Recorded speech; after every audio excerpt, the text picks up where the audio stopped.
बुद्धिमान मंत्री। एक बार की बात है, एक रियासत के मंत्री ने राजा को अपनी बेटी के विवाह समारोह में निमंत्रित किया। जब राजा अपने परिवार के साथ विवाह समारोह में पहुंचा तो मंत्री उन्हें सम्मान पूर्वक विशिष्ट आसन पर बैठाने ले गए। तो मंत्री यह देखकर वह लज्जित हुआ कि एक सफाई कर्मी वहां बैठा हुआ था।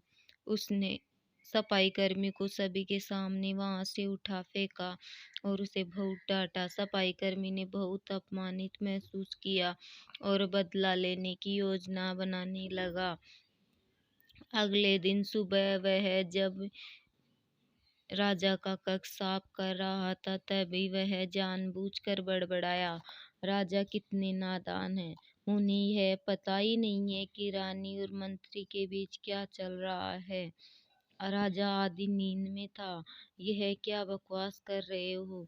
उसने पूछा। महाराज, मैं पूरी रात सो नहीं पाया, मैं तो नींद में बड़बड़ा रहा था, सफाई कर्मी ने जवाब में बोला। हालांकि उसकी बात सुनकर राजा के मन में संदेह के बीज पड़ गए। राजा अब मंत्री से चिढ़ने लगा और समय समय पर अपमानित करने लगा। एक दिन तो उसने द्वारपालों से यह तक कह दिया कि वे मंत्री को महल में घुसने ही न दे। मंत्री राजा के व्यवहार से बहुत ही चकित था, लेकिन कुछ विचार करने के बाद उसे समझ में आ गया कि सफाई कर्मी इसके लिए जिम्मेदार हो सकता है। मैंने इसका अपमान किया था और उसी का उसने बदला लिया है। अब मुझे उसे दोबारा प्रसन्न करना होगा, तभी वह राजा की निगाह में मेरा सम्मान दोबारा दिला सकता है। मंत्री ने सोचा। एक दिन उसने सफाई कर्मी को अपने घर भोजन पर आने का निमंत्रण दिया और कहा, मेरे दोस्त, मुझे क्षमा कर दो, मैंने तुम्हारा अपमान किया था। मुझे गलती का एहसास हो गया है। इन सुंदर कपड़ों को उपहार के रूप में ग्रहण करो। चलो मेरे साथ भोजन करो।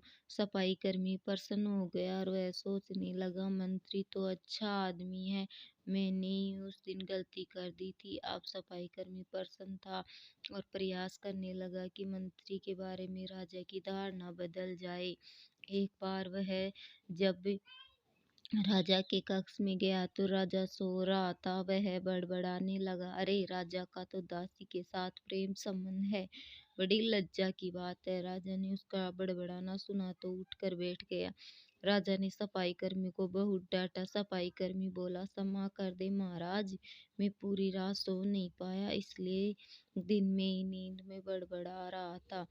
राजा को अपनी गलती समझ में आ गई। इस तरह अफवाह के चक्कर में आकर उसने अपने बहुत अच्छे सलाहकार की अनदेखी शुरू कर दी। राजा ने मंत्री को बुलाया और दोनों फिर से मित्र बन गए। धन्यवाद दोस्तों।